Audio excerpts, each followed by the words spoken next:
Today we're going to be swapping out this silencer back for the shorty that we just freshly repacked and sealed up.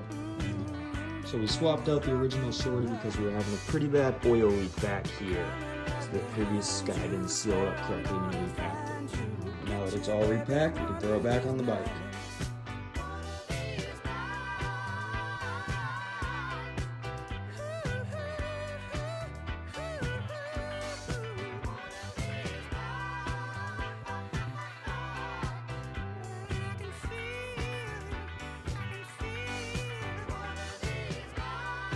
Just finished getting that off, and there's definitely a big weight difference between the two and size.